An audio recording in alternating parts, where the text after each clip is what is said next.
What's up, everybody? Welcome and thank you for tuning in to another episode of Let's Get Creative. It's where artists and creators alike hang out, talk about different topics, including art, creative ideas, influences, and experiences as a community. I'm your host, Hope Lopez. So hang out, stay tuned, and don't forget to hit that subscribe and follow. So let's get creative with our special guest, Aurven Murrell. Hey, how you doing? Amazing. How are you? This is so I am awesome. doing fantastic. Great. I'm so excited because I know we talked about this back at the GEI, like the Group Effort Initiative. So I'm excited that we're making connections and finally having that dialogue because honestly, this is where it's at. This is where it most matters. So tell me about your story, about your upbringing, like what influences growing up made you become the person you are today. So, growing up, I grew very close to television and film without even knowing it. Mm-hmm. Um, it was something that I liked, I loved, but I absolutely love like cartoons. I absolutely love Mm-hmm. anime.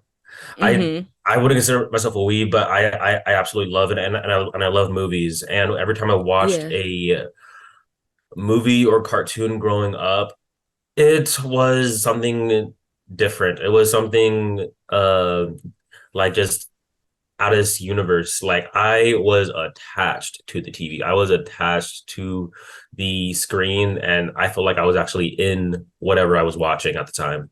Even as a kid, I would try to either copy my favorite characters' voices, and I would quote a lot of old commercials with my Yeah. twin brother, and we would like do a lot of like goofy stuff. Like I would do a pretty good Stitch, Optimus Prime, a little bit of Peter Yeah. Griffin, Cleveland Brown. Yeah.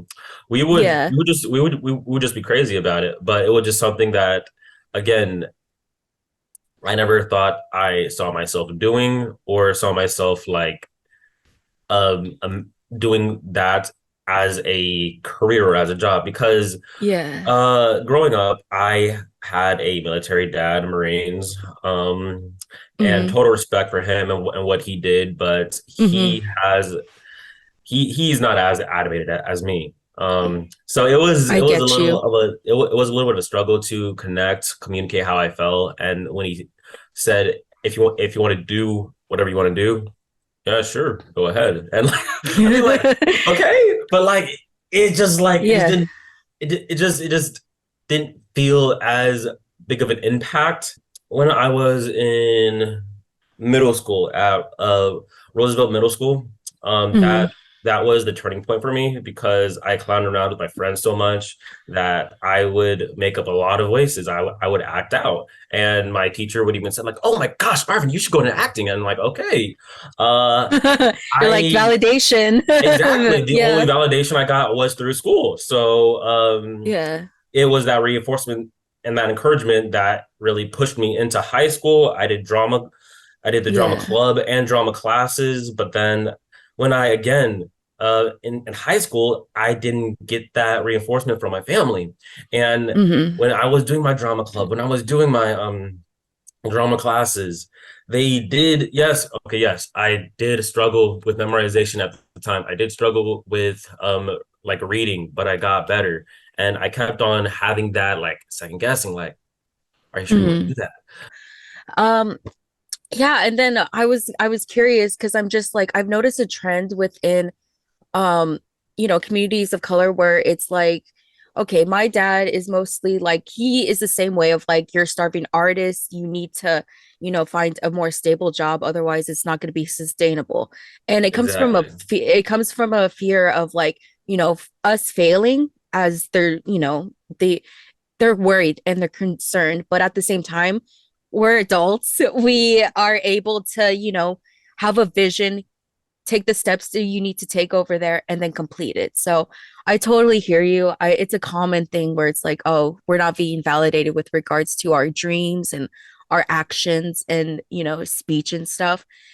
I think honestly, I love hearing people's stories because it's always like, oh, my parents said no, but I'm doing it anyway. Like it's like rebellion like that. So I love it. And I feel like a lot of young kids or young people, they either don't understand that, or either they aren't, or that's not really communicated to them, like, hey, it's okay if you're not picked up as a PA right after graduation. It's okay that you're not um you didn't get any internship experience during school, because it's going to be a lot harder. Because one thing that I've noticed is that, especially from my teacher stories, is that Hmm. there's going to be a 2 to 5 years, maybe more, that I kind of deem the depression period. Why the depression period? Because first, it's going to be emotionally like draining for you, and financially draining for you, because Hmm. you're paying off your loans, you're paying off Hmm. everything else before you can Exactly. Yeah. even touch a set again.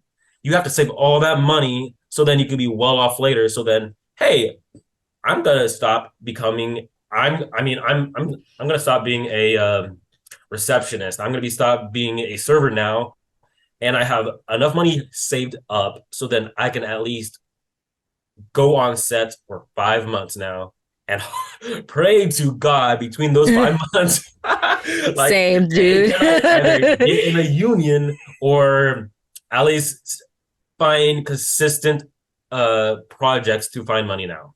I feel like this is just once you have a vision and once you like, because I hear you say like you focus on action and subtext, and that's amazing because it's a show not tell medium.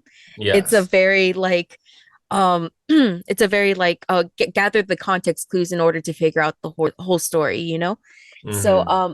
I really appreciate that aspect, especially because I'm a writer too. I I'm getting my master's in screenwriting, and I feel like that's just the most important, like part character, subtext, and how that interacts with each person. So Exactly. Yes. yeah, so I'm glad you're making stories like that because that's legit that those are the stories that have the most meaning.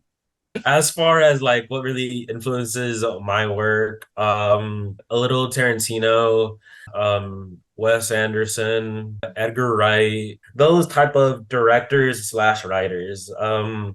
I like how they play with their story, and everything is very Hmm. interactive. Everything is already laid out, and the character is just like in it for the ride. If you watch Baby Driver, Fantastic Hmm. Mr. Fox, heck, The Hmm. Hateful Eight, or Hmm. Pulp Fiction. Oh my God, that's actually a better example for Yeah, Tarantino. yeah. Uh, From what I'm hearing is that you like artists who have their own style. So yes. that's especially, and if you want, because Wes Anderson, obviously he's quirky, very symmetrical in regards to the mise en scène and cinematography, very Hmm. bright colors. It has a specific tone. And then Tarantino, in a similar thread, he does his thing like very non-linear storytelling, Hmm. just like making characters that are very like have very strong motivations, like it makes sense, and I feel like it helps you create your own style. So that's amazing.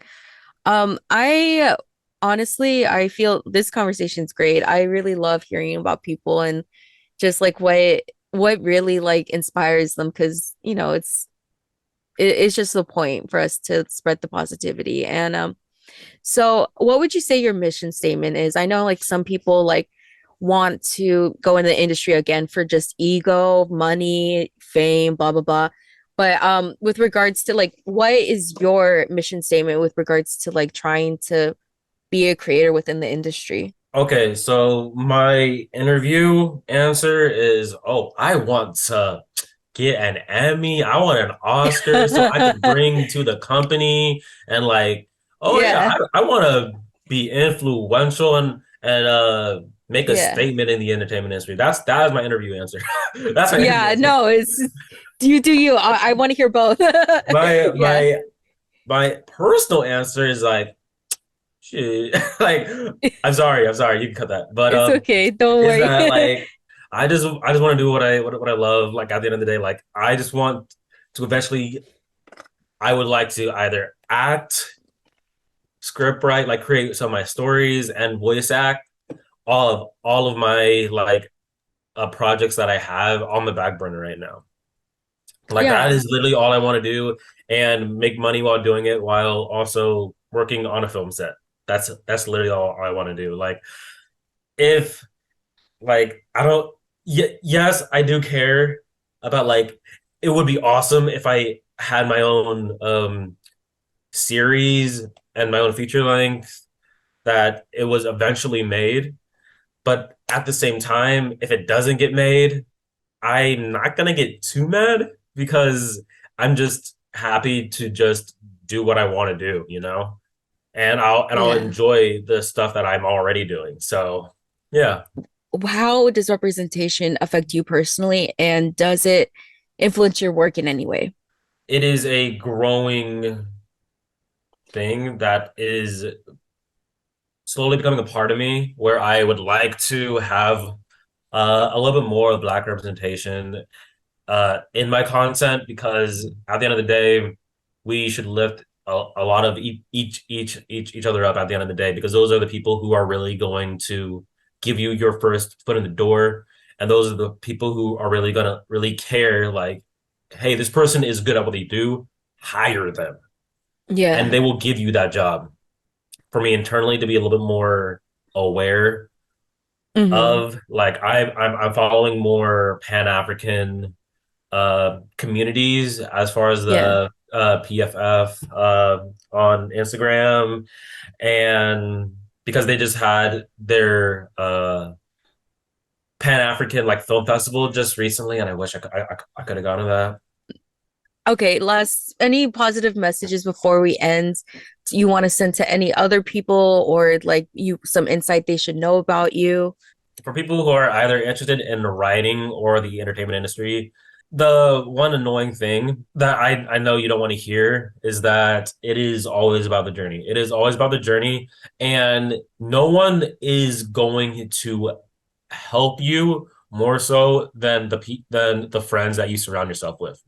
Mm-hmm. At the Mm-hmm. end of the day, at the end of the day, they will help you the most because they are the ones who will actually sit down and create content. No matter if you even talk to a producer, no matter if you try to network, because they don't know you very well, because they haven't seen what you can do or any of your success that is already out there. The people who will bring consistency to you are the people who you choose to surround yourself with and who you want to create projects with at the end of the day. Yeah, that's great. That's a good takeaway. Like-minded individuals, I like to say. Like Yes. we're yes. Awesome. Thank you so much. This has been a great interview. I love talking with you. Thank you for listening. Today's podcast is sponsored by Anchor, the number one platform for podcasters and creatives. This is produced by Mozart Media. Thank you, Arvin. I really appreciate your insight and your story. Absolutely. And yeah, I can't wait to see where you go next. So thank you so much for being on the show, and thank you.